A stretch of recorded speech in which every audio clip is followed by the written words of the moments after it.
Rachapalli police station పరిధిలో SR junior కళాశాలలో అనుమానాస్పద స్థితిలో మృతి చెందిన పూజిత బంధువులు ఆందోళన కొనసాగిస్తున్నారు. ప్రస్తుతం కాలేజీ ముందు దాదాపు ఉదయం నుంచి తమ కూతురు మృతికి కారణం చెప్పాలంటూ వాళ్ళు ఆందోళన చేస్తున్నారు. ఖచ్చితంగా యాజమాన్యం దీనిపైన క్లారిటీ ఇవ్వాలి. యాజమాన్యమే తమ కూతురు మృతికి కారణమంటూ శోక సంద్రంతో విలపిస్తున్న పరిస్థితి మనకు కనిపిస్తుంది. హృదయ విదారక దృశ్యాలు. ఇద్దరు కూతుళ్ళని కలిసి చదివించాం మేము, ఇన్నేళ్లుగా వాళ్ళిద్దరు కలిసి చదువుకున్నారు. కానీ ఈరోజు యాజమాన్యం మొదట మాకు కాలు జారి కింద పడిపోయింది, బాత్రూంలో పడింది, రూమ్లో పడింది అని చెప్పి ఇతర కారణాలు చెప్పినటువంటి కాలేజీ ప్రిన్సిపాల్ ఒక్కసారిగా తమ కూతురు చనిపోయిందని చెప్పి పోలీసులతో ఇటు కాలేజీ యాజమాన్యం సమాచారం ఇవ్వడంతో వాళ్ళంతా శోకసముద్రంతో కాలేజీ ముందు ఆందోళన చేస్తున్న పరిస్థితి. పూజిత తల్లి మనతో ఉన్నారు. ఒక్కసారి మనం మాట్లాడే ప్రయత్నం చేద్దాం. అమ్మ, బాధాకరం ఇది, మేము కూడా బాధ వ్యక్తం చేస్తున్నాం. కానీ అసలు ఏం జరిగిందన్న విషయం తెలుసుకోవడం. ఏం జరిగిందో కాలేజ్ వాళ్ళు ఏం చెప్పట్లేదు సార్, ఒక్కొక్కలాగా చెప్తున్నారు. మేము ఇందాక రాగానే పోయి వాళ్ళ ఫ్రెండ్స్ని ఎంక్వైరీ చేసినాం. వాళ్ళ ఫ్రెండ్స్ని ఎంక్వైరీ చేసి అమ్మాయి ఉండే రూమ్ చూసినాం. అమ్మాయి ఉండే రూమ్ ఇదివరకు ఉండే రూమ్ కాదు. ఇదివరకు మా పెద్ద పాప కూడా ఇక్కడే చదువుకుంది 2 సంవత్సరాలు. ఆమెది అయిపోయింది, ఆమెది బీటెక్ చేస్తుంది. ఏమి ఇప్పుడు ఇంజనీరింగ్ సెకండ్ ఇయర్. ఈమె కొంచెం చిన్నప్పటి నుంచి టాయిలెట్ పోసే అలవాటు ఉంది. అంతకుముందు మా పెద్ద పాప ఉంటుంటే ఇద్దరు కలిసి ఉండేవాళ్ళు. ఒకరోజు ఫోన్ చేశారు, మీ పాప టాయిలెట్ పోస్తుందని పక్కన ఉన్న వాళ్ళు కంప్లైంట్ చేస్తున్నారు, బెడ్ చేంజ్ చేస్తుందాం అన్నారు. అంతేగాని రూమ్ మారుస్తున్నామని మాకు చెప్పలా. దేశపోయి నా బిడ్డ నా మూలపడేసి భూత బంగ్లా ఉన్నట్టుంది. మరి ఏసి సంవత్సరం అవుతుందంట. మరి నా పిల్ల భయంతో సూసైడ్ చేసుకునేది అయితే ఈ సంవత్సరం మంచి చేసుకోవచ్చు కదా. అవన్నీ లేకుండా పొద్దున్న 9:30కి ఫోన్ చేసి మీ పాప బాత్రూంలో జారిపడ్డదని చెప్పింది. బాత్రూంలో జారిపడ్డదని చెప్పిన కాసేటుకే మమతాకి దేశపోయినాము, మమతా వల్ల కాదంటే గాంధీకి దేశపోతున్నా అన్నది.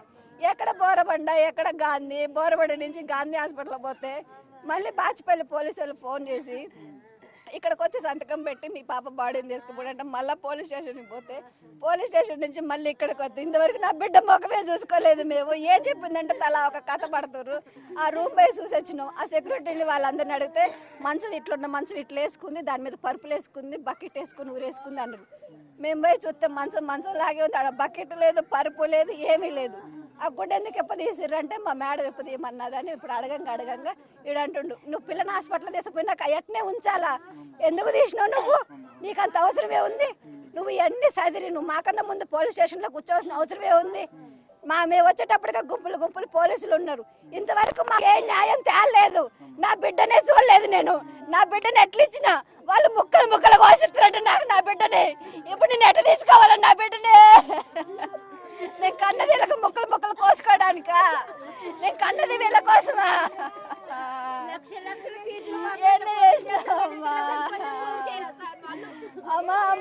అన్నది ఇదే చెప్పారు, బాత్రూంలో జారి కింద పడ్డదని చెప్పారు. అంతే.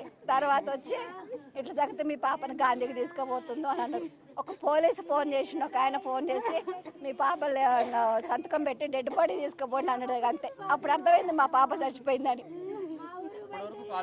ఏం చెప్పలేరు మాకు, అప్పటి వరకు ఏం చెప్పలేరు.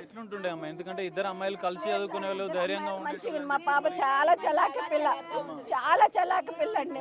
ఎవరితోటి గొడవ పెట్టుకునేది కాదు, ఎవరితోటి వేసుకుంటుంది కాదు. కనీసం ఆ కాలేజ్ వాళ్ళు మరి ఎవరిని ఎంక్వైరీ చేసినా మా పాప ఎవరితో గొడవ పడ్డా అది కూడా లేదండి. చిన్నప్పటి నుంచి వాళ్ళిద్దరు హాస్టల్లోనే ఉంటున్నారు. ఎప్పుడూ లేదు ఇలాంటి సంఘటన. ఎవరితో గొడవ పెట్టుకునేది కాదు, అందరితో కలిసిపోతుంది. ప్రతి ఒక్కరితో మాట్లాడుతుంది. అసలు గొడవ పెట్టుకునే బుద్ధి దానికి లేదు. పిరికితనంగా సూసైడ్ చేసుకునే అవసరం కూడా లేదు దానికి. అట్లాంటిది ఏది చెయ్యదు. అట్లాంటి నా బిడ్డ అంత ఒంటరిగా రీసెంట్ గా అంటే సంక్రాంతికి వచ్చింది, అంతే. ఇంకా మళ్ళీ రాలేదు. ఇబ్బంది ఉందని కాలేజ్ విషయంలో కానీ ఇంకేమైనా పర్సనల్ పాప ఏం చెప్పలేదు. ఆమె అట్లాంటి ఏం చెప్పదు, ఏమి ఇంతవరకు కూడా ఏది చెప్పదు. మొన్న మధ్య సోమవారం మంగళవారం ఫోన్ చేసి అమ్మ ఫీజు కట్టండి, హాల్ టికెట్ ఇవ్వలేదు అంటే మా అమ్మ శాలరీ 1st తారీఖు పడుతుందమ్మా, 1st తారీఖు పడగానే కడతామన్నాం. మా ఆయనకు జీతం పడ్డదో 10,000 కట్టినాడు. కట్టగానే అమ్మ సరే నాన్న హాల్ టికెట్ ఇచ్చారని ఫోన్ చేసి మళ్ళీ ఒకరోజు ఫోన్ చేసి అమ్మ నాకు డ్రెస్సులను ఉసిరికాయ పచ్చడి పంపించమ్మా అన్నది. సరే అమ్మ నేను డబ్బులు కట్టలేదుగా, డబ్బులు ఇంకా మొత్తం తీసుకొని వస్తాను. ఇక లేదు, ఇప్పుడు మేమే తీసుకుపోతున్నాం నా పిల్లని నేనే తీసుకుపోతున్నా ఇప్పుడు. పండగ వచ్చినప్పుడు మీతో అంత మంచిగానే ఉందండి. మా బావగారు అంటే ప్రాణం ఆమెకి. మా బావగారి కాడికే పోయి వచ్చింది, ఆడికి పోయి వచ్చింది. 2 రోజులు ఉన్నది, వచ్చింది. మళ్ళీ తెల్లారి నేనే వచ్చి మా బావగారే వచ్చి హాస్టల్లో తోలిపోయిండు. మళ్ళీ మా బావగారే వచ్చి హాస్పిటల్ ఇక్కడ తోలిపోయిండు. ఆయన వచ్చిండు, ఆయనతో పాటు వచ్చారు.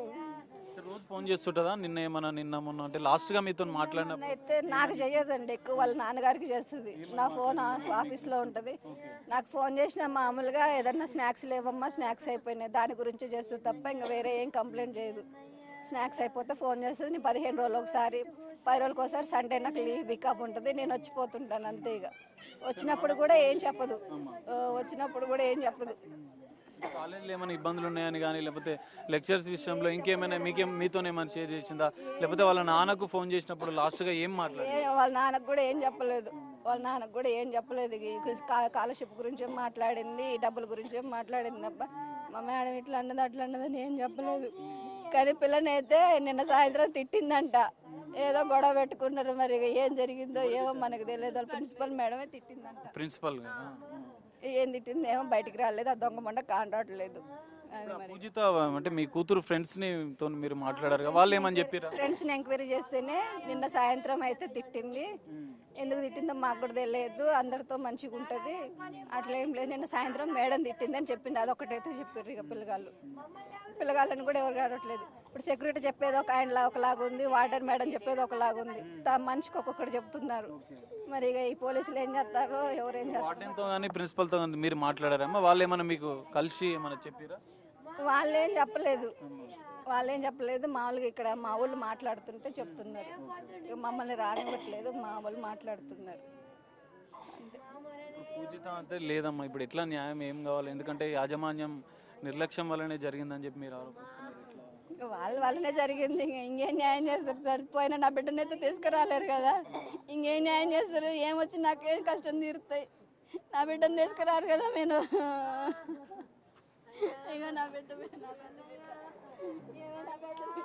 ఇది పరిస్థితి, వాళ్ళు రోధిస్తున్న పరిస్థితి. తమ ఇద్దరు కూతులను ఎంతో ఉన్నత విద్యావంతులను చేయాలని అనుకున్నాం, కానీ ఇట యాజమాన్యం నిర్లక్ష్యంతో ఇటు ఆత్మహత్య చేసుకుందని చెప్పి వాళ్ళు చెప్తున్నారు. కానీ తన కూతురు ఆత్మహత్య చేసుకునేంత పిరికిది కాదు అని చెప్పి ఆ కుటుంబ సభ్యులు చెప్తున్న పరిస్థితి కనిపిస్తుంది.